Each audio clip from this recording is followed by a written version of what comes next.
And good day. So now I will continue my lecture for chapter 6, Industrial Power System Protection. For this lecture, I will cover for subtopic 6.7, which is transformer protection. You can see here, this is the outline for chapter 6. And today I will cover about 6.7, which is AC motor protection. Okay, as we know, motor are critical asset that using on average almost 60% average of the electrical energy in industrial network. As we know that the most of the important loads in the industrial is the motor itself, and we have to make sure that the motor is operate in good condition. So the motor plays an important role in the plant process, and failure or outage of motor may lead to loss in production or may even hamper the plant safety system. So this is important because the main role of the plant process is the motor itself. Therefore, it becomes very important to implement proper motor protection scheme. Okay, this is important because we have to make sure that the motor is operate in a good condition, and we have to avoid any fault occur in that motor. Okay, based on the process application of the motor, okay, different protection schemes are used. Okay, because the types of the motor itself and also the size of the motor itself are different, so the scheme of the protection also might be different. Okay, next is a possible fault occur in a motor. Okay, as we can see here, there are several faults occur in the motor, and also the cause and effects of the faults, and also effects on motor itself. So first we go to short circuit fault. Okay, as we know, short circuit is the main faults happen during the operation of the motor, and the cause is face to face fault, face to ground fault, or winding to winding fault. So the effect of the short circuit is current surge and also the electrodynamic stress on conductor, and it will affect the motor. The windings are destroyed because of the short circuit fault. And then the second one is the voltage surge. As you can see here, the effect of the motor also the same, winding destroyed by the loss of insulation. So these two faults may affect the windings. Okay, and then the cause of the voltage surge is a lightning, as we know, and also the electrostatic discharge and disconnection of a load, and it will affect the dielectric breakdown in a winding. Okay, then we unbalanced voltage. Okay, the fault types is unbalanced voltage. As we know, usually in normal condition, the voltage must be in balanced condition for each phase.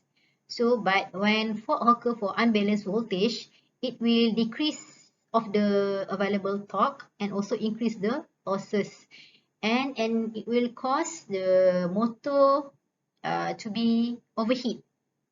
Okay, and the cause of unbalance is from the phase opening or the single phase load upstream of motor. Okay, the next fault is the voltage drop and dips. Okay, this is happen due to instability in mains voltage and also connection of high loads. And the effect is the motor also will be heated because of the because of the voltage drop and dips.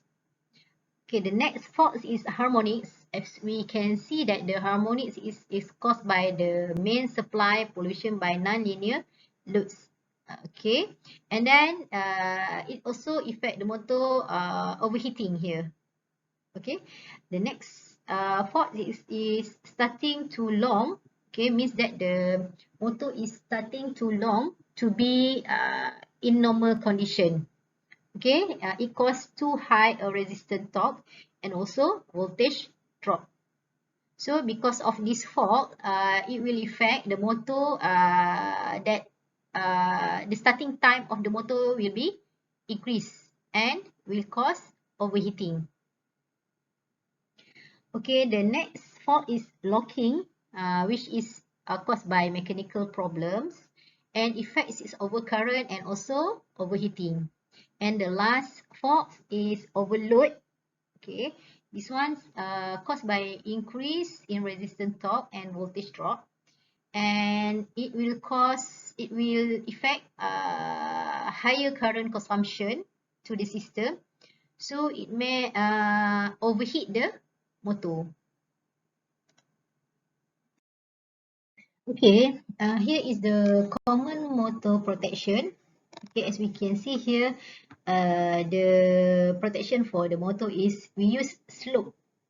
Okay, the types of the protection. The first one is the S, represent as the short circuit protection, and then L represent as the lock rotor protection. For lock rotor protection is purposely for motor that jam during the operation.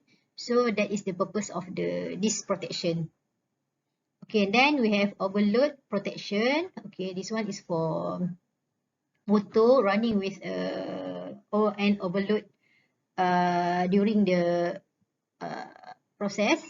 And then the P represent as the phase unbalanced protection. Okay, as we can see here, this is the graph or the waveform of the voltage with unbalanced condition.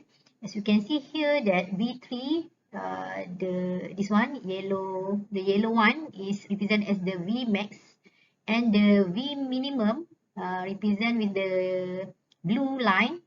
So we can see that the phase of the voltage is in unbalanced condition. So when this happen, we can see from this graph there are derating factor here, which is represent as the effect of the unbalance. So the efficiency of the motor will be decreased. You can see because of the unbalanced voltage. This is the factor is in per unit, and this voltage unbalance is in percentage. So the last one, E, is represent as the Earth's fault protection. Okay, here is the explanation for each protection. Okay, the first one is the overload protection. Okay, overload can be detected by reverse time overcurrent relays or thermal image relays or heat sensors. Okay, the heat sensors are inserted in the live parts of the motor. So for overload protection, as we can know, the main protection, the main relays that we use is the overcurrent relays. Okay, so when there are some overload happen inside the operation, so the overcurrent will be traced by the relays, and the circuit breaker or the fuse will be tripped. Okay, the next protection is the short circuit protection. Okay, as we can see here, this is the short circuit protection. Okay, and then for short circuit protection, always use a fuse or circuit breaker. Okay, so short circuit on circuit breaker equipment are detected by instantaneous operation overcurrent relays set above the starting current. On fuse contactor, okay, inside the circuit breaker or the fuse, short circuits are cleared by the fuse, and slightly time delay overcurrent relays to the fuse. So means that when the fault is occurred, short circuit fault occurred, so that the fuse and the circuit breaker will be operate, and there are also slightly time delay that we have to set for overcurrent release. Okay, and then the next protection is phase braking and unbalance. Okay, these faults are detected by a filter which highlights the negative phase sequence components. Okay, and then we can see here this is a control and protection component required for a motor branch circuit. This is the some of the sample or example of the protection.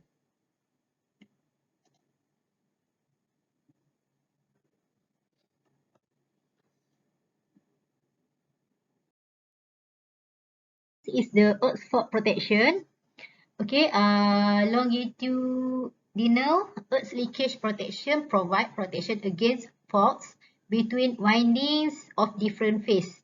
Okay, faults are shown up by comparing the input and output currents of the same phase. This is the types of the earth fault protection. As you can see here, this one is the protection will be installed at the at all phase for input and output of the motor. So the protection will trace the difference between uh, each phase and also will detect the earth spot protection. Okay, this is the types of the longitudinal earth leakage protection. And the last one is the lock rotor protection. And this protection is purposely for motor when jam, okay, jam occurred during the production or the process when when the motor is running. So jam of a motor for mechanical reason cause an overcurrent, roughly equivalent to starting current. As a result, the lock rotor protection is necessary since overload relays sometimes have an excessively long response time. This fault is detected by an overcurrent relay set a value less than the starting current. So basically for lock rotor, the value of the current is 5 to 7 times during the motor starting. This is will cause the motor will stop the production because of the jam.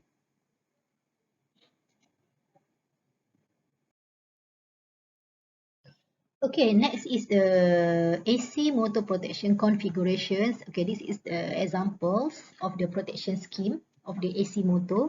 Okay, the characteristics of the motor are as follows. P is equal to 550 kilowatt. And then nominal voltage UN is 3150 volt. And then the IN, okay, nominal current is 130 amp.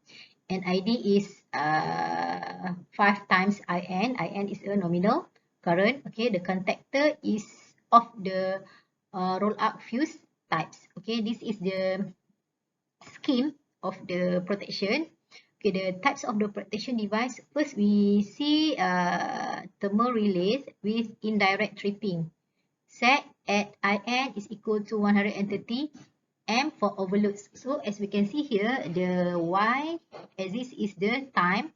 Okay, start from 0.01 until second up to 1 second, and then from 1 minutes to up to 60 minutes. Okay, and then for X axis is the times of the nominal current. We start from 1. This one 130 is the nominal current IN, and then 2 means that 2 times of the nominal current, which is 260 amp, and 5 times 5 represent as the 5 times of the nominal current, which is 650. Okay, up to 100 IN. So this is the value that we have to multiply with the IN. Okay, then we can see here the thermal relay is IN is 130. Okay, 130. As we can see here, there are two. This is the operation of the thermal relay operating zone. The up line is for cold condition, and the lower line is the hot condition. Okay, and then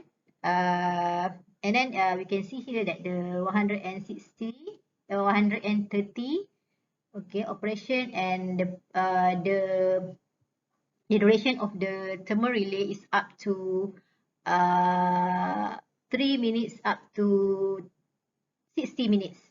Okay, as you can see here.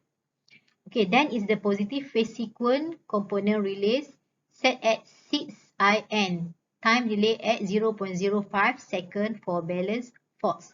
Okay, there are two types of phase sequence. The first one is the positive. Okay, this line is the positive, and this line is for negative sequence. So we can first we see at positive, which is 6 times. We can see here 6 times is here. Okay, and then from the 6 times we can choose what is the possible duration to set for the protection. Okay, then for negative, which represent as 0.05 here, as you can see here. So for positive at 6 times, the time setting is 0.05.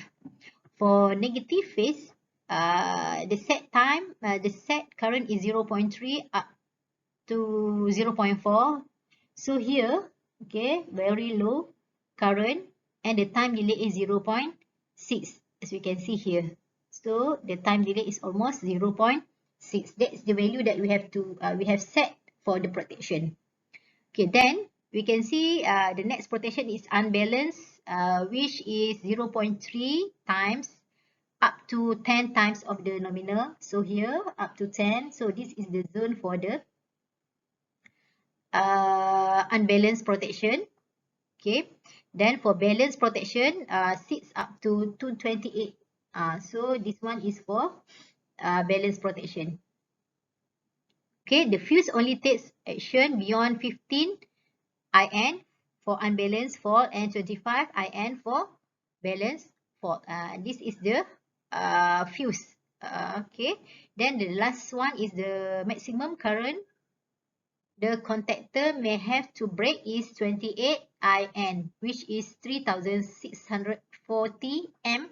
Okay, this value is the maximum value of current that the circuit breaker or the fuse, the contact of the circuit breaker or the fuse will be damaged.